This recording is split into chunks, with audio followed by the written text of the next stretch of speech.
বরণীয়দের master মশাই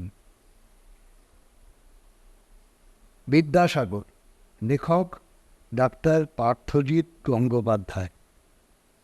ঈশ্বরচন্দ্রের বয়স তখন 5। এই বয়সেই অসম্ভব দুরন্ত। তার দস্যিপনায় বাড়ির সকলেই নাজেহাল, দিশেহারা। তাই ঠিক করলেন এক্ষুনি তাকে পাঠশালায় পাঠানো প্রয়োজন। পাঠশালায় পাঠালেই জব্দ হবে, আর এমনভাবে সবসময় দুষ্টুমি করে বেড়াতে পারবে না। বীরসিংহ গ্রামের কালীকান্ত চট্টোপাধ্যায়ের পাঠশালা সবাই এক ডাকে চিনত। খুব খ্যাতি ছিল।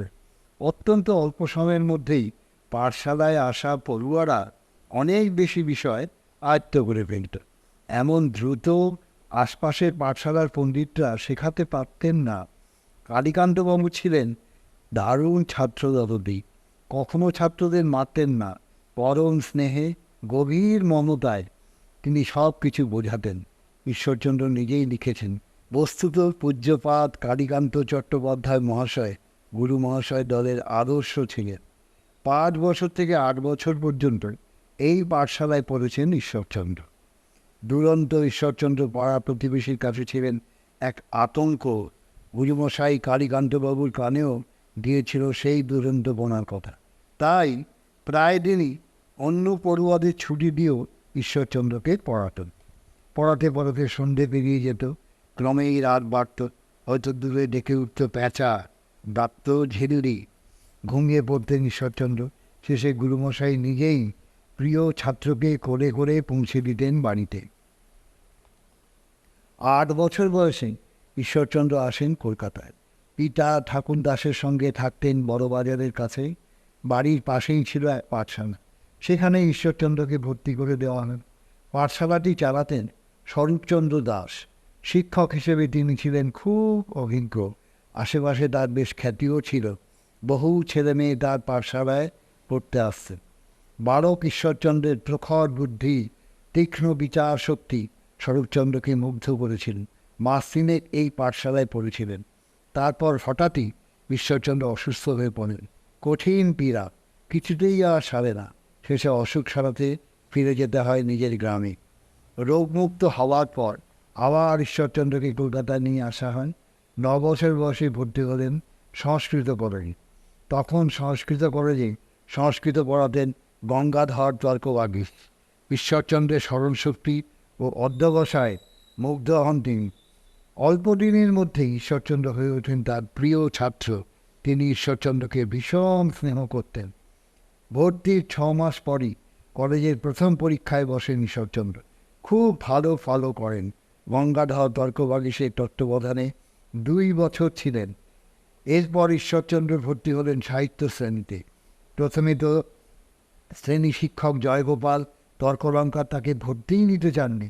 বিস্মিত হয়ে বলেছিলেন, এই বয়সে সংস্কৃত সাহিত্যের বুঝবে কি?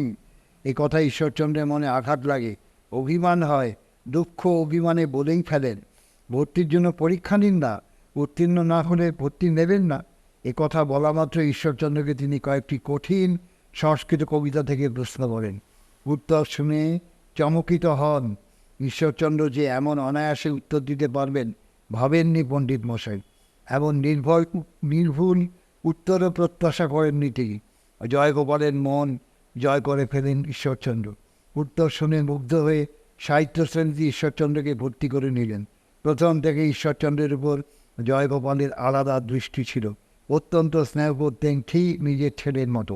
ঈশ্বরচন্দ্র প্রথম বর্ষে রঘুবংশ, কুমার সম্ভব প্রভৃতি সাহিত্য গ্রন্থ পড়েছিলেন। পরীক্ষাতেও পেয়েছিলেন সর্বোচ্চ নম্বর। যে বালককে প্রথমে ভর্তি নিতে চাননি, তার এই সাফল্যে জয়গোপাল ভীষণ আনন্দিত হয়েছিলেন। প্রবল উৎসাহে 2য় বছরের জন্য নির্দিষ্ট গ্রন্থগুলি পড়াতে শুরু করেন। শকুন্তলা, মেঘদূত, উত্তরচরিত, কাদম্বরী প্রভৃতি গ্রন্থের পাঠদান ঈশ্বরচন্দ্রকে মুগ্ধ করত। অতুলনীয়, কি সুন্দর করেই না পড়াতেন জয়গোপাল। তন্ময় হয়ে শুনতেন তিনি। এই বয়সে ঈশ্বরচন্দ্র সংস্কৃত ভাষায় অনর্গল কথা বলতে পারতেন, নির্ভুল অনুবাদ করতেন। সহপাঠীরা অবাক বিস্ময়ে তার দিকে তাকিয়ে থাকত। কেউ আড়ালে, কেউ বা সামনাসামনি তার প্রশংসাও করত। 2য় বছরের পরীক্ষাতেও সেরা ছাত্রের সম্মান ঈশ্বরচন্দ্র অক্ষুণ্ণ রেখেছিলেন। যথারীতি প্রথমও হয়েছিলেন। জয়নারায়ণ তর্কপঞ্চানন সর্বত্র চেনা জানা সকলের কাছেই ঈশ্বরচন্দ্রের সুখ্যাতি করে বেড়াতেন।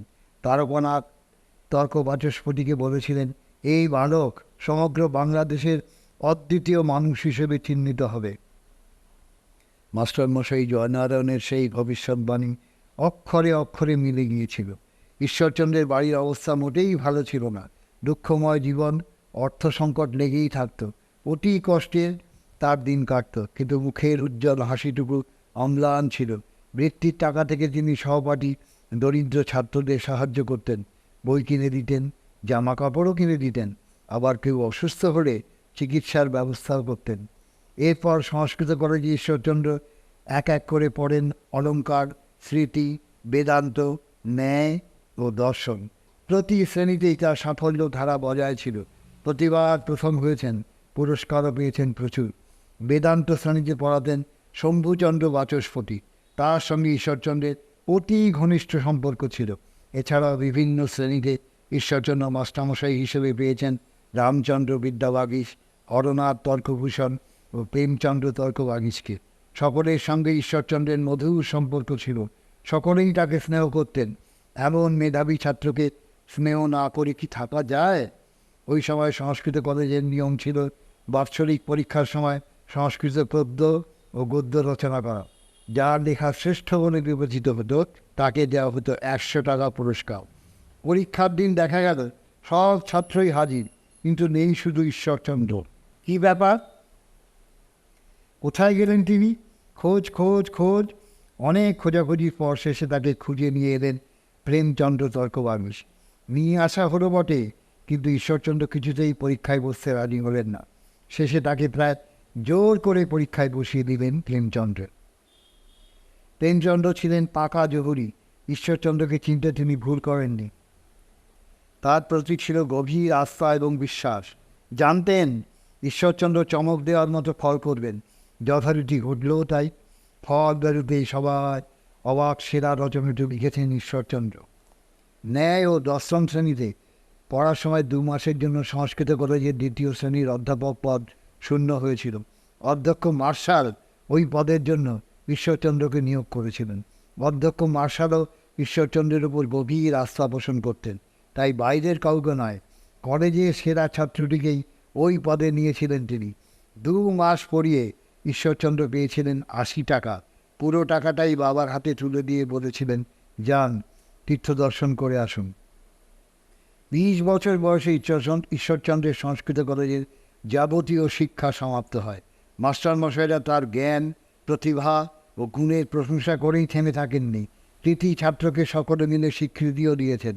মাস্টারমশাইরা একত্রিত হয়ে ঈশ্বরচন্দ্রকে বিদ্যাসাগর উপাধিতে ভূষিত করেছেন। এই নামেই তিনি ভারত বিখ্যাত। নমস্কার।